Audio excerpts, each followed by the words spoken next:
Hello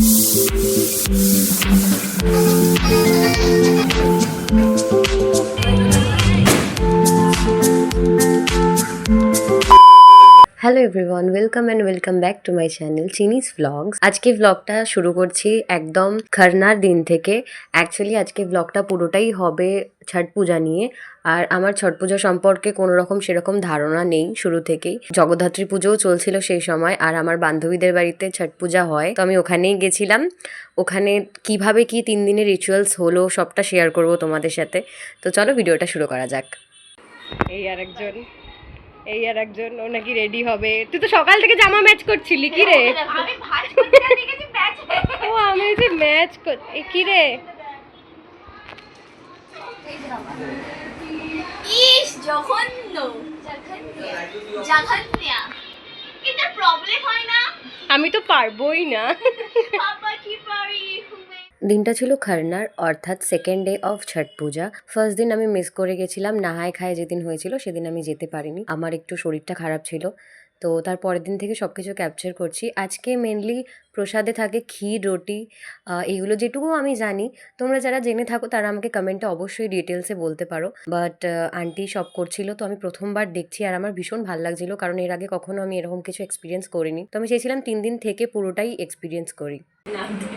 নাকের মধ্যে পড়েছে দেখেছি। ভালোবাসি হ্যাঁ, সত্যিকার বলতে গেলে আমি তোরে ভালোবাসি। সামনে তো কিছু দিতে হবে। বস বস। জামা পরবি কি পরবি না? না কি করব এখানে বসে আসো। কি বললি? জামা কাপড় নেই।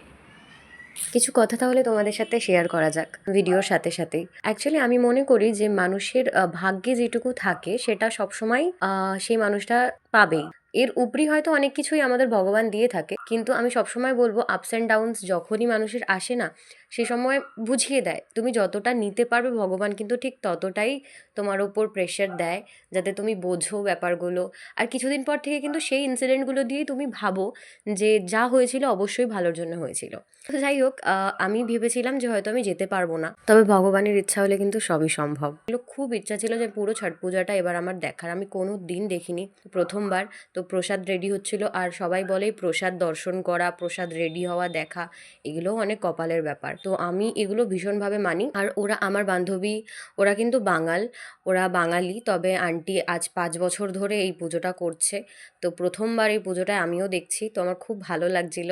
আর আমি ব্যাপারটা পুরো এনজয় করেছি আর ক্যাপচার করে রাখার চেষ্টা করেছি। তো তারপর সবাই প্রসাদ বানানো হয়ে যাওয়ার পর একটু বসেছিলাম। তো আমাকে নন্দিতা বললো যতক্ষণ মা প্রসাদ বানাচ্ছে, পুজো সব কাজ করছে, ততক্ষণ তুই একটু মেহেন্দি পরে নে, হাতটা ফাঁকা ফাঁকা লাগছে। তো তখন তাই ও আর আমি বসে পড়লাম মেহেন্দি পড়তে। তার আগে তোমাদেরকে একটু দেখিয়ে দিই, এটা ক্ষীর আর রুটি, এটাই হয় আজকে প্রসাদ। তো যারা করো, যারা জানো তারা অবশ্যই জানো, আরও ডিটেলসে জানবে, আমি অত ভালোভাবে জানি না। যেটুকু শুনেছি, যেটুকু জানি সেটুকুই শেয়ার করছি। এরপর আমরা বসে পড়েছিলাম মেহেন্দির জন্য। আমার বান্ধবী কিন্তু খুব সুন্দর মেহেন্দি পরায়, ও আর আমি দুজনেই পারি মেহেন্দি পরাতে। তো আমাকে একটা হাত পরিয়ে দিচ্ছিল, পরে আমি আরেকটা হাত নিজে পরে নেবো। তো এটা ছিল বিকেল ঘাট, অর্থাৎ সন্ধ্যা আরগ। সেই দিন আমি একদম প্রপারলি রেডি হয়ে গেছিলাম। বেসিক্যালি আজ ছট পূজার 3rd ডে। আজকের দিনে যখন সূর্য দেবতা অস্ত যায়, তো তখন সূর্য দেবতার পুজো করা হয়, আর ঘাটে গিয়ে সেটা করা হয়। তো সেই জন্যই আমি রেডি হয়ে গেছি আর যাচ্ছিলাম বান্ধবী বাড়িতে। আর এই দেখো, এই মেহেন্দিটা আমি লাগিয়েছি, কেমন লাগছে বলবে। আর আমি রেডি হয়েছি, আমাকে কেমন লাগছে অবশ্যই জানিও। যাওয়ার সঙ্গে সঙ্গে কোকো সোনা আমার ওয়েলকাম করছে, আর গিয়ে দেখি ম্যাডাম রেডি হয়নি। প্রত্যেকবারের মতো ম্যাডাম রেডি হয়নি, বাট ওদেরকে ভীষণ সুন্দর লাগছিল। ঋষিতা, নন্দিতা, আন্টিকে তো ভীষণ সুন্দর লাগছিল। আর আন্টি প্রপারলি উপোস করে আছে। আর সত্যি বলতে এই ব্রতটা করা মুখের কথা না, মানে প্রচন্ড কঠিন একটা ব্যাপার। বাট ওই যে ঠাকুর হয়তো শক্তি দিয়ে দেয়। সুন্দর লাগছে, সুন্দর লাগছে, দারুণ লাগছে। দেখো ম্যাচ ম্যাচ। এই যে এখানে ফটো সেশন চলছে সব সময়ের মতো। এই দেখ, এটা পড়েছি কালকে।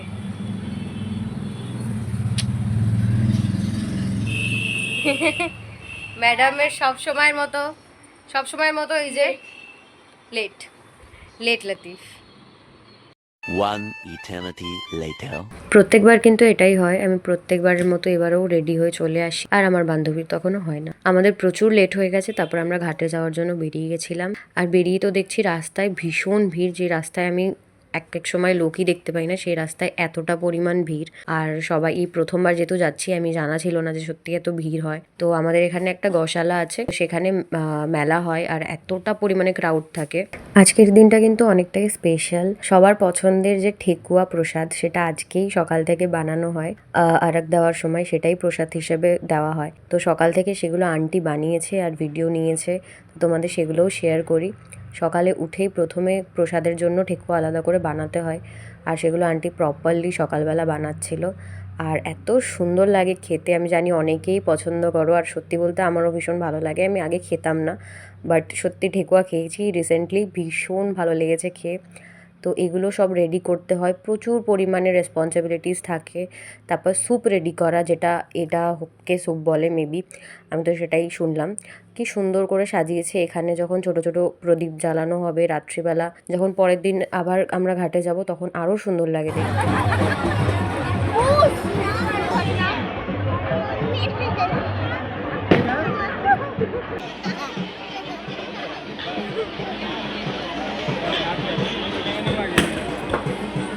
ঘাটে কিন্তু প্রচণ্ড পরিমাণ ভিড় ছিল, যেটা আমার একদমই এক্সপেক্টেড ছিল না। ভীষণ ভিড় ওখানে, মানে ভিডিও করা খুবই আমার প্রবলেম হচ্ছিল। কোনোভাবে ভিডিওগুলো আমি করেছি, কারণ এত পরিমাণ ভিড় হয়েছে, মানে নিজেদের দাঁড়ানোর কোনো রকম জায়গা ছিল না। তাও আমি একটু চেষ্টা করেছি ভিডিওগুলো নেওয়ার। আর সত্যি বলতে খুব ভালো লাগছিল, ভীষণ ক্রাউড ছিল, বাজি ফাটছিল চারিদিকে, কিন্তু ভালো লাগছিল বেশ।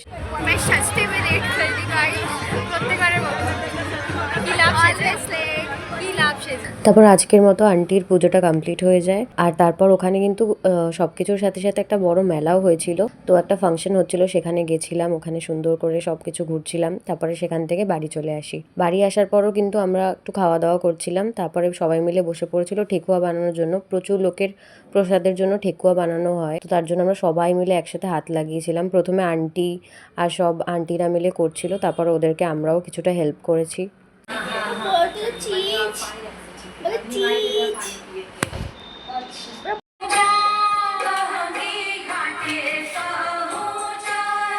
দেখো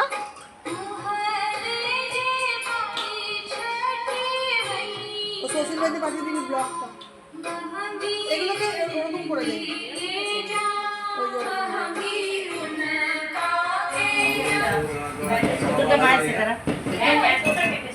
The next day.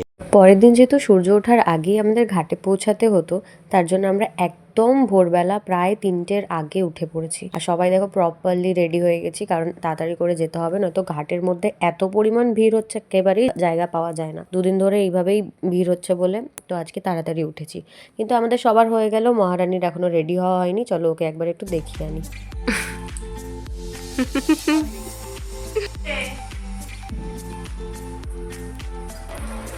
হয়েছে ম্যাডাম, চলো ফটো তুলতে হবে। তারপর ফটো সেশন কমপ্লিট করে আমরা সবাই বেরিয়ে গেছিলাম। এতটা ভোরবেলা ছিল, প্রায় 3:30 তখন দেখে মনেই হচ্ছিল না, কারণ রাস্তায় অনেকজন ছিল আর সবাই যাচ্ছিল আমাদের সাথেই। আর চারিদিকে বাজি ফাটছে, এত সুন্দর লাগছিল দেখতে। এরকম মানে আমি তো প্রথমবার এক্সপিরিয়েন্স করলাম, আমার ভীষণ ভালো লেগেছে। ঘাটটাও এই টাইমে ভীষণ সুন্দর লাগে দেখতে, কারণ চারিদিক অন্ধকার, তার মধ্যে প্রদীপগুলো জ্বলে, এতটাই সুন্দর লাগে। কিন্তু ফাঁকা না হওয়ায় সেইভাবে ক্লিপস করতে পারিনি, ভিডিও ক্যামেরা করতে পারিনি। তো ঢুকতেই দেখলাম বাজি ফাটছিল, কি সুন্দর লাগছে।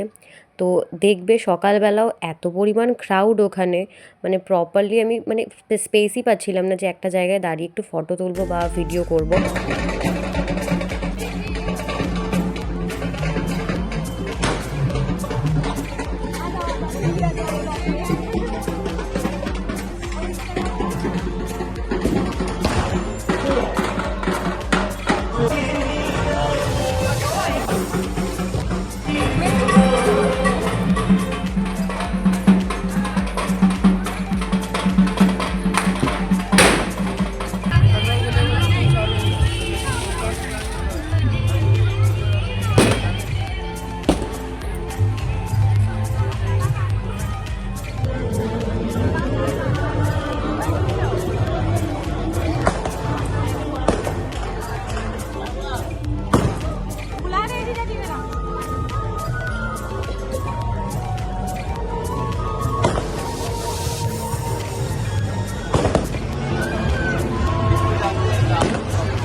দীর্ঘ অপেক্ষার অবসান ঘটিয়ে ধীরে ধীরে কিন্তু সূর্য উদয় হচ্ছিল। আর দেখো কত সুন্দর লাগছে, সবাই অপেক্ষা এতক্ষণ ধরে করছিল জলে দাঁড়িয়ে। আবার পুজো কমপ্লিট হলো আর আমরা ওখান থেকে এক এক করে বেরিয়ে এলাম। তার আগে কিন্তু নমস্কার করলাম ভালোভাবে, নিজের সমস্ত মনোকামনা জানালাম।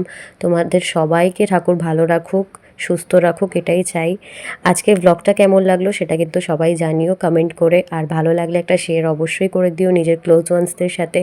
আর কি করতে হবে, সাবস্ক্রাইব করতে হবে আর সমস্ত আপডেটস পাওয়ার জন্য বেল আইকনটা প্রেস করতে হবে। তো সবাই ভালো থেকো, সুস্থ থেকো। Thanks for watching.